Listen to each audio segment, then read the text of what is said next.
వ్యతిరేకంగా విజయనగరం నియోజకవర్గంలో 54,000 మంది సంతకాలు సేకరణ చేసినట్లు కోలగట్ల వీరభద్రస్వామి తెలిపారు.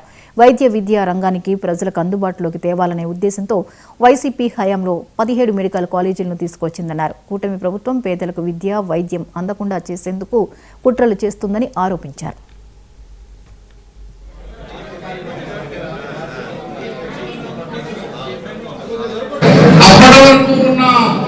గత ప్రభుత్వం ప్రజల మేలు కోసం, ప్రజల మంచి కోసం చేసిన కార్యక్రమాల్ని పూర్తి చేయవలసిన బాధ్యత ఉన్న పరిస్థితిలో ఈ కూటమి ప్రభుత్వం వచ్చిన తర్వాత ఈ మెడికల్ కాలేజీలో నిర్మాణం పూర్తి చేసి ప్రజలకు అందుబాటులో తేవలసిన పరిస్థితిలో మన కాలేజీ నిర్మాణం చేయడం వారి ఆలోచన లేక ప్రైవేటీకరణ చేయాలన్న దురుద్దేశం ఈ కూటమి ప్రభుత్వాల కలవడం.